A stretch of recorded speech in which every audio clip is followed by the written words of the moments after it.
शांताकारं भुजंगशयनं पद्मनाभं सुरेशं विश्वाधारं गगन सदृशं मेघवर्णं शुभांगं लक्ष्मीकांतं कमलनयनं योगिभिः ध्यानगम्यं वंदे विष्णु भवभयहरं सर्वलोकैकनाथं। मंगलम भगवान विष्णु मंगलम गरुड़ध्वज मंगलम पुंडरीकाक्ष मंगलाय तनोहरि। ओम नमो भगवते वासुदेवाय। आज का दिन आप सभी के लिए मंगलमय हो। आइए सुनते हैं फागुन मास कथा का 13वां अध्याय। श्री मैत्रेय जी कहते हैं, विदुर जी, सभी लोगों की कुशल चाहने वाले भृगु आदि मुनियों ने देखा कि अंग के चले जाने से अब पृथ्वी की रक्षा करने वाला कोई नहीं रह गया है। तब उन्होंने माता सुनीता की सम्मति से मंत्रियों के सहमत न होने पर भी वेन को भूमंडल के राजपद पर अभिषिक्त कर दिया। वेन बड़ा कठोर शासक था। जब चोर डाकुओं ने सुना कि वही राज सिंहासन पर बैठा है, तब सर्प से डरे हुए चूहों के समान वे सब तुरंत ही जहां तहां छिप गए। राजासन पाने पर वेन 8 लोकपालों की ऐश्वर्य कला के कारण उन्मत्त हो गया और अभिमानवश अपने को ही सबसे बड़ा मानकर महापुरुषों का अपमान करने लगा। कोई भी पुरुष कभी किसी प्रकार का यज्ञ, दान और हवन न करे। अपने राज्य में यह ढिंढोरा पिटवाकर उसने सारे धर्म कर्म बंद करवा दिए। दुष्ट वेन का ऐसा अत्याचार देखकर सारे ऋषि मुनि एकत्र हुए और संसार पर संकट आया समझकर करुणावश आपस में कहने लगे, अहो, जैसे दोनों ओर जलती हुई लकड़ियों के बीच में रहने वाले चींटी आदि जीव महान संकट में पड़ जाते हैं, वैसे ही इस समय सारी प्रजा एक ओर राजा के और दूसरी तरफ चोर डाकुओं के अत्याचार से महान संकट में पड़ गई है। हमने अराजकता के भय से ही अयोग्य होने पर भी वेन को राजा बनाया था, किंतु अब उससे भी प्रजा को भय हो गया है। ऐसी अवस्था में प्रजा को किस प्रकार सुख शांति मिल सकती है? हमने इसे प्रजा की रक्षा करने के लिए नियुक्त किया था। यह आज उसी को नष्ट करने पर तुला हुआ है। इतना सब होने पर भी हमें इसे समझाना अवश्य चाहिए, किंतु यदि समझाने पर भी यह हमारी बात नहीं मानेगा तो इस दुष्ट को हम अपने तेज से भस्म कर देंगे। ऐसा विचार करके मुनि लोग वेन के पास गए और अपने क्रोध को छिपाकर उसे प्रिय वचनों से समझाते हुए इस प्रकार कहने लगे। मुनियों ने कहा, राजन, हम आपसे जो बात कहते हैं उस पर ध्यान दीजिए। इससे आपकी आयु, श्री, बल और कीर्ति की वृद्धि होगी। यदि मनुष्य मन, वाणी, शरीर और बुद्धि से धर्म का आचरण करे तो उसे स्वर्गादि शोक रहित लोकों की प्राप्ति होती है। यदि उसका निष्काम भाव हो तब तो वही धर्म उसे अनंत मोक्ष पद पर पहुंचा देता है। इसलिए वीरवर, प्रजा का कल्याण रूप व धर्म आपके कारण नष्ट नहीं होना चाहिए।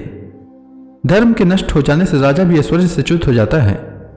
जो राजा दुष्ट मंत्री और चोर आदि से अपनी प्रजा की रक्षा करते हुए न्यायानुकूल कर लेता है, वह इस लोक में और परलोक में दोनों जगह सुख पाता है। जिसके राज्य अथवा नगर में भगवान यज्ञ पुरुष की आराधना होती है, उस राजा से भगवान प्रसन्न रहते हैं। भगवान ब्रह्मादि जगदीश्वरों के भी ईश्वर हैं। उनके प्रसन्न होने पर कोई भी वस्तु दुर्लभ नहीं रह जाती। तभी तो इंद्रादि लोकपालों के सहित समस्त लोग उन्हें बड़े आदर से पूजोपहार समर्पण करते हैं। राजन, भगवान श्रीहरि समस्त लोकपाल और यज्ञों के नियंता हैं। इसलिए आपके जो देशवासी आपकी उन्नति के लिए अनेक प्रकार के यज्ञों से भगवान का यजन करते हैं, आपको उनके अनुकूल ही रहना चाहिए। जब आपके राज्य में ब्राह्मण लोग यज्ञों का अनुष्ठान करेंगे, तब उनकी पूजा से प्रसन्न होकर भगवान के अंशरूप देवता आपको मन चाहा फल देंगे। अतः वीरवर, आपको यज्ञादि अनुष्ठान बंद करके देवताओं का तिरस्कार नहीं करना चाहिए। वेन ने कहा, तुम लोग बड़े मूर्ख हो। खेद है, तुमने अधर्म में ही धर्म बुद्धि कर रखी है। तभी तो तुम जीविका देने वाले मुझ साक्षात भगवान को छोड़कर किसी दूसरे की उपासना करते हो।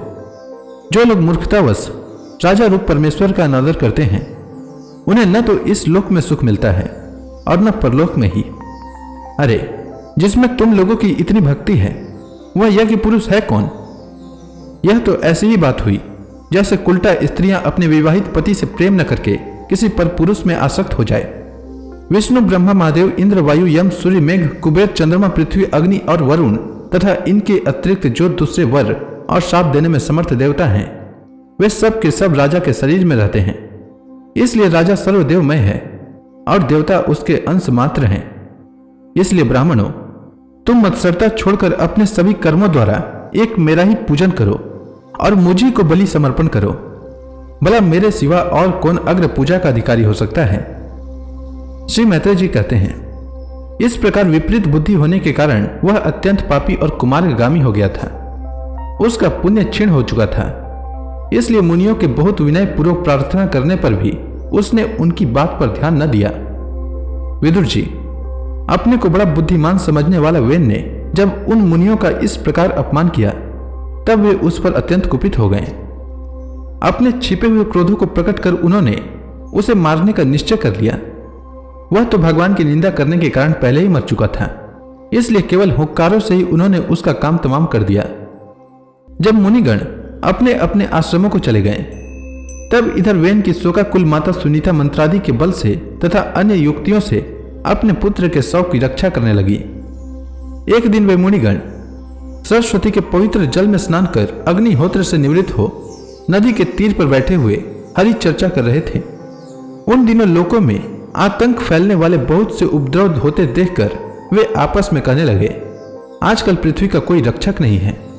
राजा वेन के मर जाने के कारण देश में अराजकता फैल गई है, राज्य शक्तिहीन हो गया है और चोर डाकू बढ़ गए हैं। उन्होंने सोचा कि ब्राह्मण यदि समदर्शी और शांत स्वभाव भी हो तो भी दिनों की उपेक्षा करने से उसका तप उसी प्रकार नष्ट हो जाता है जैसे फूटे हुए घड़े में से जल बह जाता है।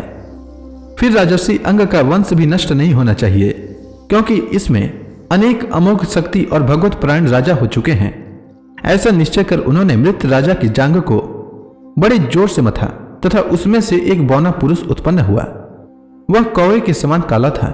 उसके सभी अंग और खासकर भुजाएं बहुत छोटी थी, जबड़े बहुत बड़े, टांगे छोटी, नाक चपटी, नेत्र लाल और केस तांबे के से रंग के थे। उसने बड़ी दीनता और नम्रता भाव से पूछा कि मैं क्या करूं? तो ऋषियों ने कहा, निशित यानी बैठ जा। इससे वह निषाद कहलाया। उसने जन्म लेते ही राजा वेन के भयंकर पापों को अपने ऊपर ले लिया, इसीलिए उसके वंशधर निषाद भी हिंसा, लूटपाट आदि पाप कर्मों में ही रत रहते हैं। अतः वे गांव और नगर में न टिककर वन और पर्वतों में ही निवास करते हैं। तो इसी के साथ राजा वेन की यह कथा समाप्त हुई। इसके आगे की कथा मैं कल के अध्याय में सुनाऊंगा। तब तक के लिए भगवान हरि का नाम लेते रहें। तो प्रेम से बोलिए भगवान विष्णु की जय, श्री कृष्ण भगवान की जय, समस्त देवी देवताओं की जय।